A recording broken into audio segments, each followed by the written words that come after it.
Hello, welcome to Wargamer. I'm your host, Rob. Welcome to Stream Street Day. As you know, I've forgotten at this point. It's like 2:40s. Who knows? I'm joined by Jordan. Hi, Jordan. How are you? Good morning. Doing well yourself? Oh, really happy. Really looking forward to talking to you. Thanks for coming on the show. A pleasure.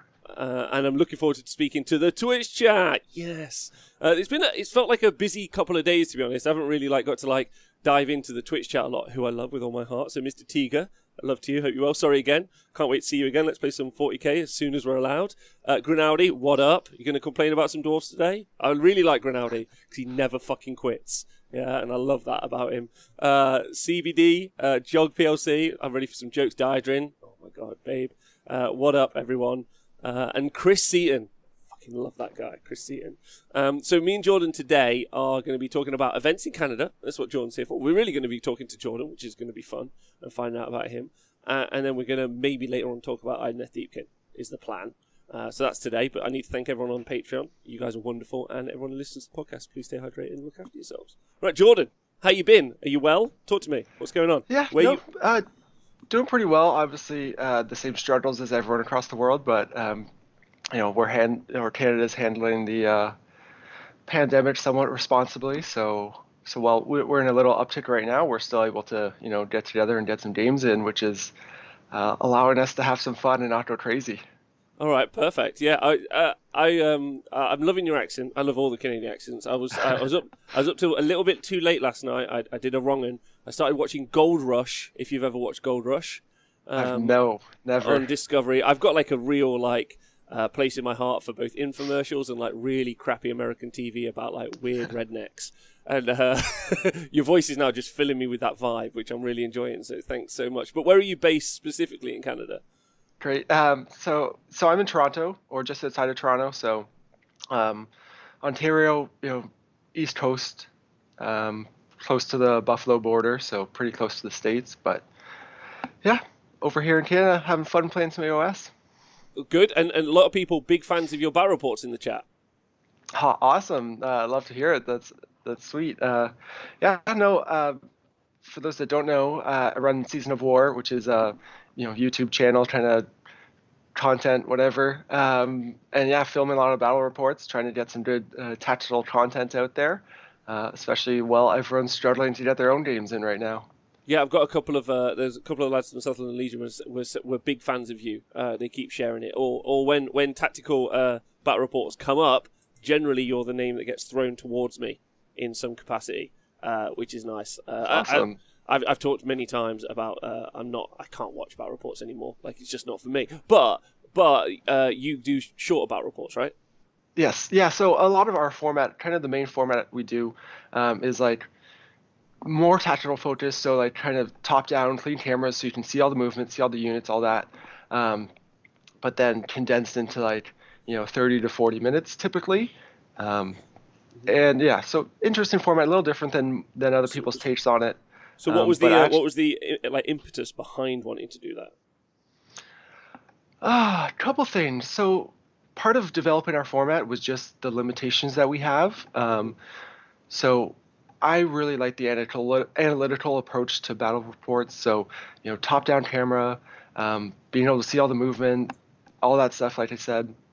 But typically it's just me running everything, doing all the, kind of behind the scenes, coordinating, set up, all that, and then, running it, and, doing all the editing. So I have had to find a way to make it as, kind of easy to do as possible. And I didn't want to interrupt the game. So I didn't want to be holding a camera with my hand throughout the game, trying to record and play, because that's super distracting, right? Mm-hmm. Hard to get in good, hard to make good decisions and think through all your moves when you're half your focus is on recording. So and then you're also presenting as well. Exactly. So kind of our format allows us, when we're playing a game, to, for the most part, not be interrupted. We'll do a recap at the end of the turn just to explain what our thought processes were behind what we were doing. But it allows us to focus on the game, focus on the match, make sure we're making good decisions, and playing a good sound tactical game as much as we can. So that's kind of the big part. And then I personally don't feel like announcing and talking and trying to, that shoutcasting thing is in my skill set. The worst people do that. That's all I think. The worst. Yeah. So I didn't want to like go back with our format and like talk through and recap verbally Hmm. like kind of decisions in that through our game, because I just didn't want every video to be just me talking for half an hour, 'cause nobody wants that. So I ended up doing like kind of a pop-up system during our battle reports to notify kind of the key moments going on or the key interactions. So when spells are cast, when units are doing damage or taking damage, or all that fun stuff, or doing crazy abilities, we'll have little kind of pop-up style notifications, just that are both audio and then written, so helps people try and stay informed in the game.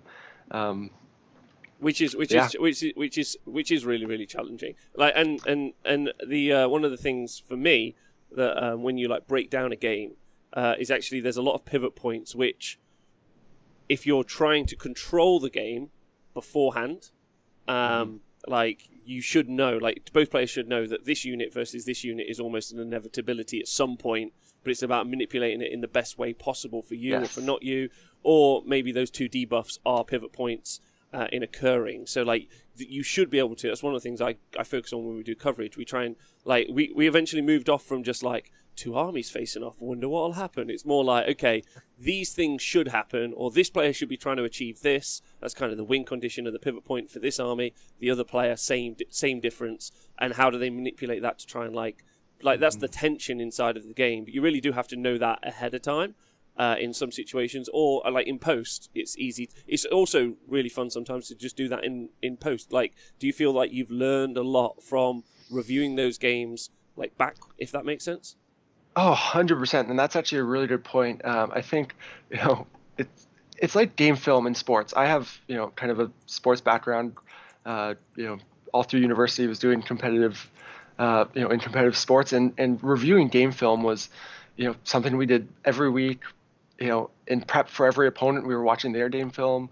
We would review our games back, and you can learn so much from it.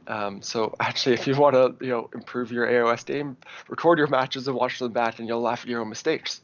But you also learn from them. So it's so big, um, just in terms of being like, oh, actually, I didn't think about this in game, but like you said, if I had positioned this unit differently first, it would have changed what, maybe units he could put into that unit, and you know, you can make different trades. So um, you'll catch a lot of stuff that you wouldn't normally if you are able to record and review your games. So yeah, definitely a great tool for learning and practice as well. I think that's one of the reasons that people are like. I think there are several reasons people are attracted to battle reports. I think obviously living vicariously through someone else, you're like, oh my Hmm. god, you bought all those witch elves, amazing! I want to see that happen.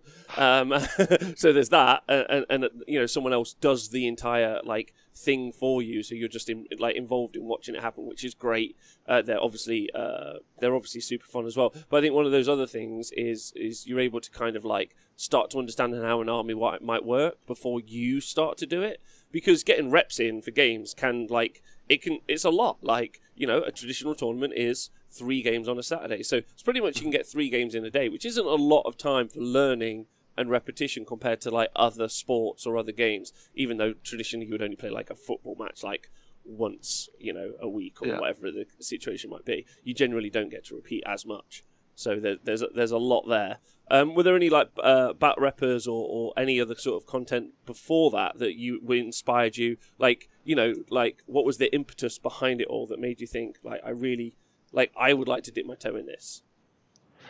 Yeah, so my Warhammer background is I've been playing since I was a kid, like like a lot of people. Um, got into it a long time ago, and actually, so I'm from the Niagara region originally, Hmm. so only about like 40 minutes from the mini wargaming studios, Oh, that okay. team. So I grew up watching a lot of those battle reports. And then getting back into the hobby, 2, 3 years ago, obviously, watching a ton of different channels, whether, rerolling ones, um, obviously finding the honest wargamer. But a big part of my interest in starting battle reports was again, focusing on the tactical stuff. When I was getting into events, I couldn't find a lot of channels or matches covering like the top armies or taking top lists. A lot of battle reports, people are taking a little more casual or more fun lists, which again, I play. I play competitive, I play casual, I play all over the place. But in terms of event preparation, I didn't find were a lot of channels that gravitate towards that style of content. So, and that's actually what led me to Honest Wargamer, obviously, in all the event coverage, because I wanted to learn. I wanted to see, the top armies that are highly tuned going head to head, because I need to, learn from them. Like you said, you might not be getting as many reps in AOS against all the possible armies that you might face. So, getting to watch them play is the next best thing. And if you're watching a Daughters of Cain list with all snakes, you're not going to be prepared for a Hagnar build, which is last year was something obviously really important, or the last couple of years. Still think fairly important, truthfully. Yes. But and I agree with you. It's one of the reasons I've generally eschewed battle reports is because, truthfully, like. For me personally, this is a personal thing. And I recognise how important they are. I think they're super valuable things, and I'm super glad you're doing them, and especially that you're doing them in this format, which I think is fairly rare. You're right, in the Age of Sigmar community, even in the 40k community, it's really hard to draw that balance between competitive lists played well. Let's say something like the Art of War guys, who obviously top of their game when they're playing competitive play, all the way over to just some lists being played. Let's pick more mini wargaming.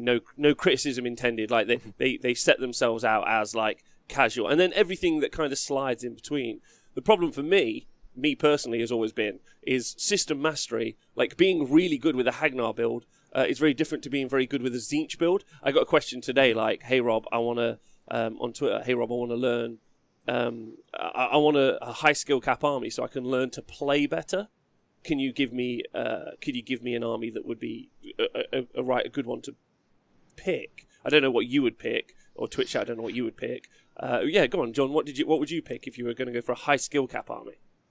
Yeah, so I would say often your kind of glass cannon armies are going to be often some of those high skill cap ones, because you're so dependent on picking the engagements, and you'll any mistakes you make, you'll get caught out for and punished for. Mm-hmm. There's obviously a lot there. While Tzeentch obviously is a big bad right now, they can crumble pretty easily. So you have to be good with your movement, good with your tactical decisions there. I would say that personally, I think Deepkin can be a higher skill cap army, because you have to know movement, positioning, and your opponent's armies really well to maximize it. Now, obviously, if you again, obviously those are strong armies. Now there's a huge range, but if you don't know your opponent's army, or you don't know their speed or whatnot, you can definitely get caught out, and those armies can obviously be played to a high caliber, but I wouldn't say it's necessarily easy. I don't know. Oh, Good so one of the things I chose was Khorne initially, because they probably have got there's a load of inherent skills to learn in Age of Sigmar. One of those being wholly within, and Khorne and Slave Darkness have got arguably some of the most ignoring gits, restrictive wholly within buffs. You want to fight twice in Slaves to Darkness, but you need that character to actually be wholly within 12 after the charges. That sort of stuff's quite difficult to learn. The Blood Tide table is really, really valuable as well. But I chose Tzeentch as well, but not Change Host. I don't think the Change Host build really develops skill sets in the right way. The list I talked about on Monday, because there's a whole bunch of wholly within for the minuses to hit. There's a whole lot of movement mechanics, but most importantly, a lot of their stuff, as talked about before, isn't overly long range. It's more mid range, and you have to set that up in the turn before because it's hero phase stuff. Mm-hmm. So there's that counter predicting what's going to happen in the priority roll ahead of time. Which you're right that with Eels and Deepkin there is some degree of that, in understanding where you're going to deploy those elements. But I mean, turn 3 is obviously all over. Yeah. But I think like you were saying with Zinch, more the like host Arcanum builds, where you're running a few more streamers, less all the big nasties. But obviously, I think Khorne is another great example. And like I said, also not a very defensible army, so also going to challenge players to make sure they're positioning well. Because if there's going to be units that you want to just throw out as chaff and screens, but if you make a mistake with a Bloodthirster or something bigger, you don't have a great defense in Khorne, so you're going to lose your toys. I agree, but I mean, your first mistake obviously was having a Bloodthirster. Yeah. My feelings, obviously. All right, but before we go on with this, because I think it's interesting. Oh no, I was still on the thread. You with System Mastery. Do you find like playing lots of those armies, like and jumping between armies? Do you find that's quite hard to like keep track? Personally, no. I think to really get good with an army is difficult and takes time. So I'm probably I've played Deepkin as my competitive army for 2 years now, but I also play before that I was playing Sylvaneth, and play a number of other armies now. But I think to really get competent with any army, you have to play dozens of games. So like Lumineth, for example, now I have been playing them since the book first dropped, or even before the book with the first set that came out. And that's an army where it's like, okay, I've played probably over 20 games now, and I feel like I'm just getting pretty good with them in terms of being tuned. So I think repetition is a huge thing for any army. You'll some armies obviously easier to pick up than others, but to really master them is a process.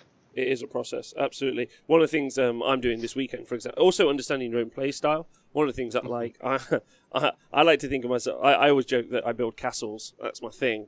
But actually, truthfully, I like a mixed arms force. So I do like something that goes and fights, and I like something that shoots behind them. So I protect the shooters with the fighters, and that's kind of like my style, right? Like, because the range helps me get out of problems, gives me more adaptability. It's fairly useful. I don't generally like stuff that's just all monofocus. So just let's say KO or all combat generally is something I run away from. That's why I'm playing a TTS event this weekend, at Owen's Hammer Time event, and I'm going to be taking an all combat army, which is like just horrible. Like already in my head, I'm like, I've lost like 4 times. I don't know how to play it. So jumping outside of your own comfort zone for how to play like combat armies is like, well, just playing armies that aren't your style. Even if it doesn't really gel with you, is like a really good way to developing skills. Even if you don't necessarily do overly well with it, you at least understand like how maybe other people are going to play. That's kind of gone. Yeah, 100%. And I think actually the best way to learn an army is to play it. So thinking about like if you're getting competitive or want to play in events or do well or whatnot, playing or building lists for the armies that you're expecting to face will help you to understand those armies a lot better, and the key interactions or the key buffs or the synergy in those armies. That's not something you necessarily get a good handle on if you only play that army once or twice. But if you start building that army, list building with it, tinkering with it, and then actually getting it on the table and playing it, you'll learn it way faster than you will any other way. No matter how many battle reports you watch or whatnot, if you start playing with it, you'll learn it way more in depth. So that's a great tool also just for practice, and again learning opponents' armies, because that's easily a third of the game, or the outcomes is dependent on knowing your opponent's army as well as your own. Yeah, really, really important to like to challenge yourself if that's something that you focused on. Yep. If you want to get better, if you're a casual gamer, don't worry about it. That's not really what you're there for. You're there. Exactly. You're always having fun. You're there to exactly. You're there to complain about competitive gamers. That's your job in life. Okay, so before that's to one particularly salty YouTuber. I'd just like to point out that you're an idiot and move on. So when did you first get into Warhammer? Is a question. Okay, so I got into Warhammer in like probably late 90s as a kid with my two brothers. Hmm. We just got a box of like, you know, orcs and humans from or orcs and space marines from 40K, some super old box we were given. Um, so we got into that, as kids and got into both 40K and fantasy at the time. And then for me, I, continued playing and painting on and off throughout the years, right up until, finishing university. Again, paint stuff. I was mostly painting in that and, on and off watching battle reports or grabbing games. But then it really wasn't until, 2 or 3 years ago where I really got back into the hobby in a big way. Um, obviously trying to life settles down a little bit and you find a little more time and you have a little more money than when you were a kid, so you're able to kind of dive in and buy all the toys again. Um, Perfect. but yeah, so that was 2 or 3 years ago now, and obviously uh, anything I do, I get obsessive about. So I, have way too many armies and are constantly building more. So um, yeah, lots of fun toys to push around now. Good, good, good. And did you have you? I know I'm taking you somewhere with this, but did you start off with a local gaming group, or did you like when you got back into it, or was there not much around where you were? No, so there was a good amount. So it was actually two of my buddies that got me back into the hobby. Um, Shout out and to so them. yeah, oh yeah, great guys, Ryan and Dan. Always appreciate getting games with them. So they got me back into the hobby, and we were playing, got back into fantasy. Fantasy's always kind of been more of my aesthetic. So obviously Age of Sigmar had come out and it was already 2.0 when I got into it. Hmm. So I didn't have to deal with any of the struggles of the transition period. Um, but yeah, got into it then and, like I said, haven't looked back. Good. Okay. But then, so your local area tournaments. When did you start? Mhm. Did you start going to tournaments at any point? Yeah, so I actually got into events pretty quickly. Again, like I said, being a little obsessive and diving in head first, I really, just a couple months into playing, I had started looking for events, obviously meet the community and meet more people, and to that point, it had just been, my buddies Ryan and Dan that I've been playing with, and so I jumped into events, right away, real quickly. I had a decent understanding of the game at that point, but it's the best way to learn, getting more games in, best way to meet more people and get into the community. So there's a pretty good community here in Toronto in the GTA, and um, like all last year there was, nearly two or three events every month, so could get as many events in as you wanted to. Um, so yeah, I've dove in real fast with that and was playing Sylvaneth at the time, but with the older book, so was able to actually win games at the time. Nice, nice. Yeah, it was. How did you feel about the drop of the Sylvaneth book? Oh gosh, it was a struggle. So that's actually what I would credit with putting me into Deepkin was the drop of the Sylvaneth book. Right. Uh, so obviously, actually for the biggest reason, I had had a couple Deepkin models, but at the time when I was just getting into going from casual events to starting to do some like more competitive ITC ranked events. At that time was when the Sylvaneth book was in that weird leaked but not released transition. So it had been out for like a month or two, and I had been playing and practicing with it, but it wasn't actually legal in tournaments. So I had no desire to take the old book. So that's when I like um, just dove into getting my Deepkin army done and kind of became my competitive army, and then picked it up, and then 2 weeks later I was doing events in Capital City last year, and getting into all the big crazy ones. So obviously then with Deepkin, loving the position there and in the meta always. So haven't Always. really wanted to change from them. No need to at least. Best investment you could have ever made. Best investment. It's like people who now have, let's say, some snakes. They were like, Mhm. oh, I bought low, and now I'm riding medium. Whereas Snakes are just, you bought high and you stayed high the whole time, which is hey to Jesse Court. Hey everyone who's joined us live, by the way, thanks for being here, appreciate it loads. This is Jordan from Season of War. Okay, so talk to me about so you started then organizing events, right? Yeah, so mostly this year, I own my own business and I have kind of a big shop space, so I have the room to play games and host people. So actually, I was planning on this year launching a ton of events and doing a ton of different things, but obviously, as with a lot of places, we got hit with kind of COVID and lockdowns, and it wasn't until maybe a month or two ago that we started to open up and events are coming back. But with that, again, like I said, wanting to get lots of games in and be able to host a lot of friends for games. I've been starting to host events, just small, 10 to 12 people, 10 currently with our current lockdown limitations. But yeah, hosting different kinds of events and continuing to test formats and different things. But we've typically been doing like the 3-game 1-dayer events. But we actually have an interesting event format coming up in December, running a 5-round event that's actually going to be spread out over 5 weeks. So typical GT style rules and everything, but allowing people to schedule their games with their opponent anywhere, anytime they want during that week. And as long as they get it in by the deadline, it's a GT event where nobody actually has to get together in big groups. So a little more COVID friendly. That's fun. That's a nice way of like organizing it all, right?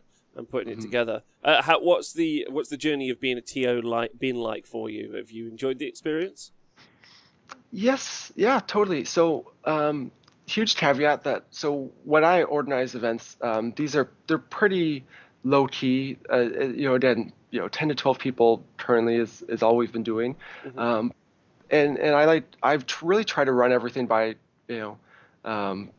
committee almost. So I actually am also planning these events because they're smaller. That's my main reason for hosting events is I want to play more. So in terms of mission packs and rules and all that, it's pretty much really kind of deciding everything as a group. And then during an event day, have 3 or 4 different people from different teams or backgrounds that are available for rules questions and that, so that there's no conflicts of interest, that kind of thing. So really, our events or the events that I'm hosting are really just like getting a bunch of your buddies together and playing games, more than like organized play at times it feels. But with that, our groups that we'll have together, well, they're only 10 people. They're often 10 of the most hard-nosed, competitive, but also fun people that you'll get. And we're all friends, so never really any problems. But we get to smash heads and get some good competitive games in, which is super important. And I said on the show before, when we were off air, I said I even with COVID, news of a vaccine is obviously really exciting for all my lockdown lovers at home. It's an exciting time over the next 6 months when we might start thinking about having larger events again, potentially. That's an obviously potential. I still think local events are really gonna be singing and dancing in the future. I think people are going to be maybe more excited about smaller events to a degree. There's still going to be the shows, right? There's still going to be those big events that you feel like you want to go to, you and the guys. But I feel like those smaller events are going to help people in the local area just like bang heads together. I think some of the things that have been unhelpful in organising that is people like myself. Like I'm gonna throw myself under the bus here in this situation. So when me and LLV would do the stats, for example, we would only take 5-game event information in, and I do think that is more relevant for like doing things like stats. But when we're doing tournament results, like some of the stuff we've done recently has been like we've been because there hasn't been a lot of information. Me and Owen have been looking at events that have only been like a 1-dayer and looking at those results and lists and stuff. I do still think the more games, so 5 games, you generally end up with like a very different meta, rounds 4 and 5. So you end up with a different kind of conversation. But it's still like nice to hone in on those. And I think because of them, maybe we haven't given them the impetus or importance that maybe people could think of them as. And therefore, But now with COVID, it's kind of your world's had to shrink a little bit, and hopefully those little smaller events are going to be more of a big deal to people. I think. I don't know what you think.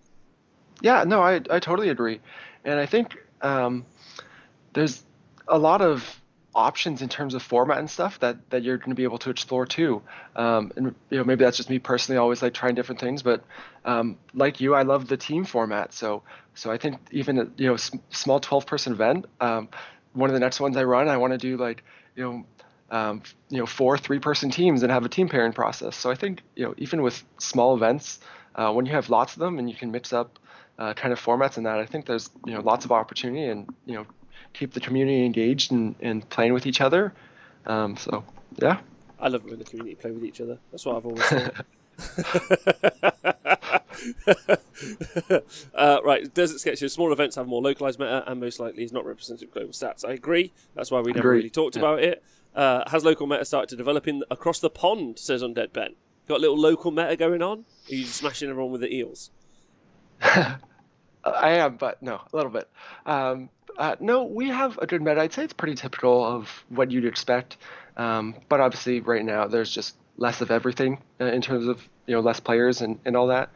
But, if you look at any of our 10-person events and you have, 10 of the, top 12 competitive armies there. So we're pretty typical in terms of what you see. The only thing really that's not often played in our local meta is Tzeentch. We have 1 or 2 buddies that do it, but just haven't been out to local events recently. So yeah, no, there's all kinds of filth everywhere. So I have no hesitations about pulling out my Deepkin and swimming around everybody. Good. No one does. All right, so being a big fan of the Deepkin, you before the Marathi book dropped, so last week you messaged me saying, Rob, everyone's playing Deepkin Roll, they don't know what they're doing. I want to talk about it. So let's talk about that, and then we can maybe move on and talk about the Marathi stuff afterwards. So, so one of the things I did, how do you feel about Deepkin? Yeah, so before the Marathi book, obviously that's spreading lots of changes, but I actually think the book had more depth than a lot of people gave it credit for. A deep book. Yes. Not shallow. Yeah. Much to contrary of belief and popular opinion. Now, I would say the automatic go-to eel spam build was very strong, and that was kind of an easy one to gravitate towards. But personally, I did 5 GTs last year, not once taking like a pure, Morsar spam, and a couple Aether Wings. Now I've done similar builds to that since, but even you guys actually talked about one of my lists recently from the Red Harvest GT here in Canada, smaller GT because of our limitations. But I'm running lots of eels, but I still have 20 thralls, 3 units of the defensive Ishlan, and again, no Volturnos running the Achillean King, because I think he provides a ton of utility. But again, everyone's like thinks those thralls are just kind of a joke, but they're actually huge in the meta right now. I think being able to screen out your backfield is huge, and obviously you can't do that with eels. And when you have Seraphon and KO in the in the meta, you have to be a little more cognizant of kind of those concerns. And I've had 2 or 3 games now where a unit of 10 thralls has one shot a KO Ironclad, so they're no joke at all. Okay, yeah, I don't think anyone's ever thought thralls are good. Thralls have got a lot of output, and I think in a lot of other armies, people would love to have a unit like thralls. But you obviously can't ignore the fact that normally they just get a shoot from more eels. But it's a good point for utility and what they do in the book. So one of the things I did on Monday's show was I decided to recap the armies, which was a really little fun breakdown for me, because I've always understood how the armies play, but really trying to understand those key points for how to structurally build an army from a book was really important. And those 2 kind of pivot points for me are you can fight first for an entire battle round, high tide, turn 3, and obviously Before that, you've obviously got command abilities from Volty, or even just from the Achillean King. Same, Volty does 3 units, doesn't he? 3, and the Achillean King does 1. It feels like there's no other way to play the army. Well, before we talk about the Marathi stuff, I felt like there's no other way to play, because how could you not focus on the combat? Like, it's so important. Yes. Like, would you say that was a fair assessment, or? Yeah, I would agree that there wasn't really depth or range in terms of play styles with Deepkin. Whether you're taking different units or not, it's you're going to try and out combat your opponent, out position them, and then hit them before they can hit you. Yeah, good. All right, yeah, because that's kind of one of the takeaways for me from that. So with the new Marathi stuff, obviously the Eidolons have been a joke for years, as is the turtle. Again, apologies to Archie and everyone else. But and Will, it was Will who was playing loads of turtles in Ireland. Yeah. So how did you feel about the changes that we saw? Good. Again, I actually before the Marathi, just talking about the turtle, I actually think the turtle had play before this book. Again, it's like the Thralls. I think it's another unit, especially since like the last points drop for the turtles and sharks. I actually think the Achillean core builds, which you're to see more of now, were actually already viable. I was running that all from the end of last year until 2-3 months ago, when Seraphon kind of was popping up. That was my competitive build, because it was a 3-drop list.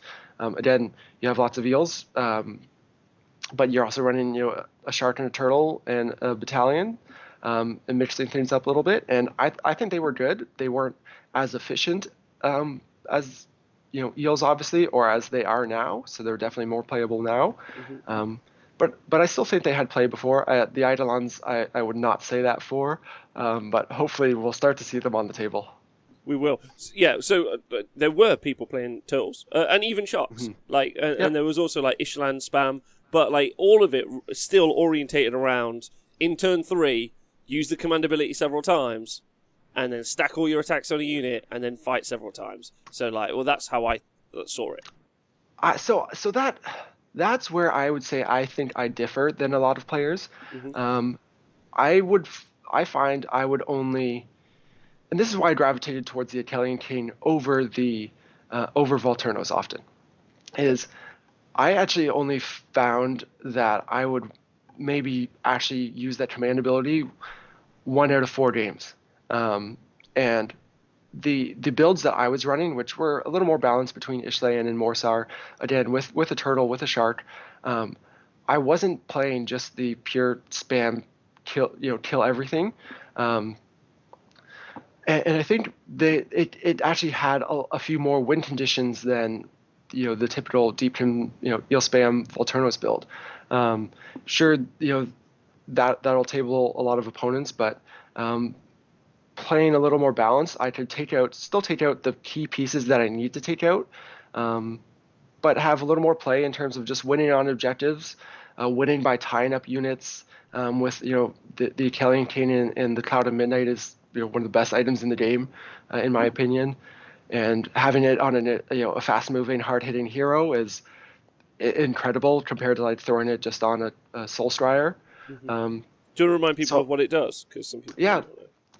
So the Cloud of Midnight item is it allows you once per game to make your hero untargetable for a phase. So use it at the beginning of any phase on either player turn, and again your character is untargetable. So this lets me, for example, I've thrown him into a big block of Hearthguard Berserkers, and then popped that item so that the next turn his Hearthguard Berserkers weren't literally, they were stuck in combat and maybe killing the king.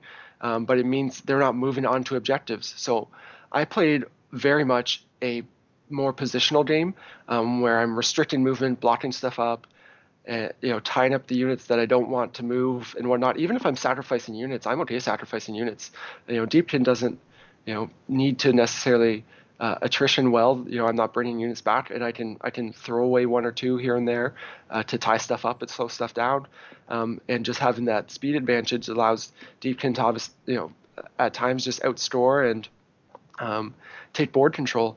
And having the Achillean King with the Cloud of Midnight, lets him tie up units like that. You can sit him in the middle of the battlefield, and take a whole round of shooting off, because again, the way it interacts with like the Deepkin's anti-shooting abilities, where you have to target the closest visible unit. If that is the Achillean King and he pops his Cloud of Midnight, he is both the closest visible unit and untargetable. So you're just anything that has to shoot him just doesn't get to shoot. So again, another huge thing, obviously, to really shut down shooting armies. Yes, it's why one of the reasons I would, like I said to you earlier, I like a mixed. Whenever you get a polarized force or combat or shooting, generally if someone's got like some sort of answer to that, you're in a real tough spot. So giving yourself a bunch of tools is also super useful as well. How did you deal with the problem of having little shooting available to you, or would you just salmon cannon it, just like put a cannon in a rocket and fire it off, sort of a situation? Pretty much. Obviously still always running, a couple small threes of Morsar or even of Ishlayan. They can get in and kill small heroes. So that's, the threat of, the targets that are hard to reach. Typically, you're, for the most part, trying to get into those just with your pure speed. Having the deep strike as well helps, and the +3 to charge from the Soul Strider. That obviously helps you kind of get into those places, or makes people play a little more defensible also. But that's a great thing too, is if your opponent has to play defensive to hide from your speed and your deep striking, then it often does allow you to take that board control and the objectives early. Yeah, absolutely. So like with that playstyle, that kind of like negating your opponent's ability to do stuff, how impactful do you think the shark changes? Oh, so again, I'm excited to start testing all that stuff out. I actually have, we'll be filming a battle report this coming weekend with the new changes against my buddy and his daughters of Cain. So I'm really excited for that and to see the new armies in action. But the sharks are great. Both the sharks and turtle, just the shooting buff that they were given gives us another tool, like I'm sure you were alluding to, with getting to reach some of those small heroes. Looking at the stink priests that are wholly within the big blobs of stinks for the parting shot command ability, being able to potentially shoot them off before we get into combat and are charging is a huge difference. Yeah, it's big. I actually was thinking about it. In Daughters of Cain, for example, against Sister Slaughter, not being able to pile in is actually a huge bonus. But in some of the situations, is it in the turn in which it happens? So I don't see it being like, I think you put a shark in for the situational chance to do something like important, but it's not game-changing functionally. I think more importantly, the fact Volty can be -1 to hit is the most annoying from having a deep bear trait. That's probably the worst part. No, it's only -1 to hit to units within 3. So if something's shooting him, it's not -1 to hit. But he's going to be in combat. You won't shoot him because he's a Deepkin character at the back, right? Until he's in combat. Exactly. Then he's -1 to hit. Yeah. Mm-hmm. Yeah, that sucks. Yes. Yeah. No. So. Yeah, but I don't. So personally, about the shark, I think the net is interesting, but I don't actually think I'm going to be running it. I'm more excited about the buff to the harpoons. Now, all they did is add an extra shot and 1 rend, but being a giant, harpoon launcher, I think it should have 1 rend. But again, having 2 sharks and a turtle puts you at 16, shots that are, 3s and 3s, rend 1 damage. That, on average, you're going to kill a small 5-wound hero, especially with re-rolling 1s from the Volturnos or the Achillean King's Aura. It gives you kind of another threat to those small heroes that might be, they might screen out from your charges and deep striking and whatnot. So it gives us another threat potentially, and I think you're going to see a lot more balanced builds because of it, which is a great thing in all regards. Obviously everyone wants to see. Wanted to see a little more variety and depth to the Deepkin book, and no more so. But do you think that's possible though, with how it's like? That's the problem, I think. And to give Games Workshop like its due, I think unless they change the allegiance abilities, and then they put more command abilities in the army, I don't know how. Or the sub factions do more, they very much like we see inside Tzeentch, let's say. Or Seraphon, they encourage you to play a different way. I honestly don't know how you will ever get away from, I'm going to get to be able to fight first with all my army on turn 3. I don't know how you run away from that. Like, you can't. Like, it has to be completely overhauled for that to, like, to give them their credit is what I'm trying to say. Like, or like to explain the tough spot that they're in. Yeah, I think the army, it's, like Khorne. Khorne's never going to be a shooting army, right? They're always going to, want to go in and smash face, and that's kind of thematic of the army. I think Deepkin, are the same way, or at least that's how I kind of interpret them. So I feel like they're never going to be, an army that does everything well, or in equal measures. Or I think, so combat's always going to be a huge part of it. But I think, we're going to have more, variety in terms of unit and play style, with, building a little more tankier or a little more defensive, board control, or building a little more shooting element. And those, building into those takes away from the combat. So you see a little more diversity, but I don't think we're ever going to, you're never going to run a Deepkin army, that's, pure shooting focused. I mean, some people may, and you could have fun with it and still be successful with it, but you're still going to be wanting to get into combat at some point. You're never going to, just want to shoot. Specifically at turn 3 is the main what you want to get to, right? Mm-hmm. Yeah, and this is where I guess, again, maybe this is where I differ a little bit, and the best thing to do to see how I play, obviously, I have the battle reports up, so I'd invite people to come check out our battle reports, especially with Deepkin. There are games, obviously, where I go all in on turn 3, but there are a lot of games where I don't really utilize turn 3 too. Because Deepkin have the speed and mobility where if you can pick the matchups where if I can kill one unit every turn, I never have to kill all the units in one turn, right? Mm-hmm. Because Deepkin obviously can't take a hit back, and that's the challenge with them. But if I can, force an opponent to split their forces, and it allows me to, take out a piece of their army, each turn, I don't ever need to go all in one turn. And that's, again, maybe why I don't rate the, command ability in turn 3 as much, or depend on it as much as some others, because, again, if I can tie up a unit turn 1, and kill a different unit, and I'm not worried about that first one being able to come hit me because they're tied up, it allows my eels to, again, or thralls or whatever it is, a Killian King, always trying to be on the charge or whatnot, and safe not from being far away, sitting back waiting from turn 3, but safe by being aggressively defensive almost, where if I can get in with Ishlayan or a turtle and tie things up, that's the best defense against some units, especially fast ones. If they don't have retreat and charge and I can tie them up, then I'm not worried about them for a turn or two. Of course, and then you can shoot them with a shark, make it so they can't pile in, pin them a little bit more, go Cloud of Midnight in the middle. That sounds like, I mean, personally, I think one of the things that they did well, and I did talk about this on Monday, is they targeted a lot of the poor War Scrolls or units inside books, and then they've brought them up a bit. Have they brought them up to the same level? I personally wouldn't want them to bring them up to the same level. But they brought them up so there's some conversation about taking other things. And in Deepkin, it's a good example. Like, you now could run some Thralls. I know you already did. But you could maybe run some more Thralls and some Turtles. And maybe even you could go for an Eidolon. And, yeah, maybe it's not going to, like, smash. But maybe it will. Maybe you will do okay with it. And so that's fun. And that's nice because that diversity has been something that's been genuinely lacking from that book, at least, for a long time. And I think that's, personally, I think that's great. Whether or not they missed the mark a little bit is problematic. And did they miss the mark and it's going to be like 2 years before they see anything different? Maybe. But go on. Yeah. Well, the Morathi book obviously will get an FAQ, in a month or whatever. So, not that there'll be a lot to go on because there's not a ton of events, but hopefully, the book's getting out there and getting some, good looks.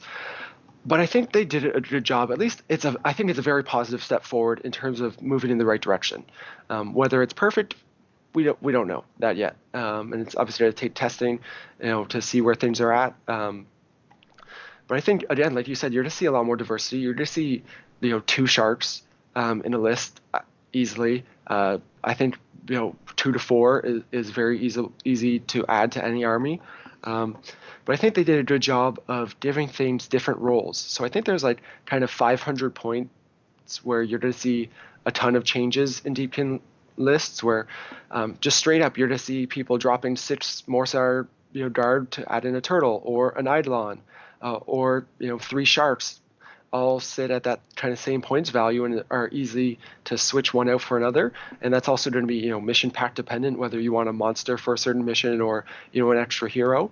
But I think they brought some of those pieces or units that needed a little bit of buff. I think they brought them up, but still kept them with different roles, which is important. Like sharks, for example, actually have very comparable damage to eels now, but they have half their damage, or not half, but a third of their damage is ranged. So that's very important for getting to shoot at key heroes and whatnot. But sharks compared to Morsar Guard don't scale as well with the command point buff for extra attacks. It's like eels double in damage, where sharks only get like a third extra because they have a lot lower model count. The turtle again is going to have not quite as good output as the Morsar, but it has the defensive abilities of adding the save, which is huge. So it's different utility, I think, with those different units is key and going to be really exciting to see and test and again just give us different options. Which I haven't really. Oh, go on, after you. Sorry. No, I was just going to say I haven't really looked at the magic casting Eidolon because if I don't really rate magic in armies that aren't really good at it, because it often just gets shut down pretty easily, or it can get shut down. So if you're depending on that in a tournament, you might just be shit out of luck a couple games. Pardon my language. It's fine here. So I haven't really been looking at the casting one. And I think the jury is still out on the melee one for me personally. I really hope it's playable. Actually, I've been painting mine up recently, so working on getting this guy done so I can put him on the table. Good job. Eidolon of the Storm. So damage-wise, you're looking at 330 points, 10 points less than 6 eels, a lot less damage output. But if you compare 12 eels, this is going to be a weird comparison. If you compare 12 eels to an Eidolon and 6 eels, the damage doesn't drop off near as much because obviously he has those buffs to other units with the +1 to wounds. So if you can keep the Eidolon, with a unit of 3 or 6 eels or something else, that's where he gets his value out. So I don't think he's necessarily going to be the best pick all the time, but I think he could be a great pick on some of those missions that rely on another hero. So like Arcane, Places of Arcane Power, Total Conquest. I think he may shine in those missions. And then he also, that +1 to wound was a change from rerolling ones to wound, which is a huge change. Makes him a little more impactful. And that also impacts shooting. So if you have a couple sharks and a turtle, you could see him in a list. Then an army would be 3s and 2s for their shooting at 1 round 1 damage. Again, great threat for taking out little heroes. It's a great threat. And I've actually played against before sharks even got a buff. I played against a bunch of sharks and defensive eels, and they performed incredibly well. For sure, incredibly well. So that shooting is no joke, and now that it's got better, it's even scarier. And the fact that you can buff it, which is a nice little change, is a positive. So, what are your hopes? Where would you like to take the channel as you're moving forward? Are you going to carry on with what you're doing, or are you going to try and move it forward? What's going on? Definitely have a lot of ideas in terms of moving it forward. Right now, the main goal is to build it sustainably. Obviously, I'm sure you're aware of the amount of time it takes for content creation and planning and all that stuff, coordinating guests, writing for shows and all that fun stuff, producing for the the tournament series and all that. It's a ton of effort. So my main goal right now is to keep doing what we're doing and make it sustainable. obviously I do a lot of games, mostly with a lot of games with my brother, who's very involved in the channel. And then actually I think a big thing worth noting is I try to bring in a lot of the, my friends from the community, because I also want to showcase the Canadian scene, because I do think we have a great scene and a lot of talent here. So want to keep doing what we're doing, but continually looking at different ways to evolve and add extra content. So right now, like our main format of battle reports, where it's like 30-40 minutes condensed, those take like 8 to 10 hours to edit each. So I can't do more than one of those battle reports a week. So looking at other options in terms of like, I've done some 20-minute tournament recap games where I'm kind of more talking through my thought process of games. I'd like to start doing some live stream games, which there are some challenges with, but trying to work those out, because live streaming might help us get a second battle report out each week without having to do another 8 to 10 hours of editing, which just is impossible right now. But yeah, so looking at different things, like you're doing, would love to, as things open up, start to do some more coverage of events, and different things like that. And do some interesting, formats in that. I'd love to do, been planning long term the idea of doing like a team pairs format where you have teams of 2 that have 4 available armies and go through a pairing process with their opponents, which would be pretty cool. So, anyways, I could keep talking forever about the channel and different ideas. Exactly. Good. Well, and good luck with all of them. I hope they work out. Thank you. There's loads of challenges, and you are right. But like, it's a great community to be a part of, right? Which is 100%. The ultimate part. All right. Well, thanks very much for coming on today. Appreciate it. It was a pleasure. Thanks for having me. I'll include all of the show notes in the links below for you guys on the Twitch channel. On the podcast and over on YouTube. And yeah, thanks, John. Any shout outs you want to do before we head out? Just obviously got to give a shout out to my competitive team here, Team X Planet. We have a great local group here, where we've been, some good, awesome, hard-nosed players, but more importantly, all good people. So we, put a lot of our effort into playing and practicing and, having a lot of fun. So shout out to those guys, making the effort and, being great guys. Good. All right. Well, thanks to everyone for joining us live today. Thanks to everyone live on Twitch. Thanks to everyone on the podcast. And, of course, thanks to everyone on Patreon. Looking forward to the rest of the week. Just to let everyone know, there's a Darren's List Diary show on Friday with an all-star cast, Chris Welfare, and also Zweinhander. Simon Hall's going to be back. They're very excited. They're going to be talking Cities of Sigmar and Stormcast Eternals. So I'm excited to hear about that. You guys are great. Thanks, John. It's been a pleasure talking to you. Really enjoyed it. And cheers. look after Thank yourself. you. All right, everyone, look after yourselves, and goodbye.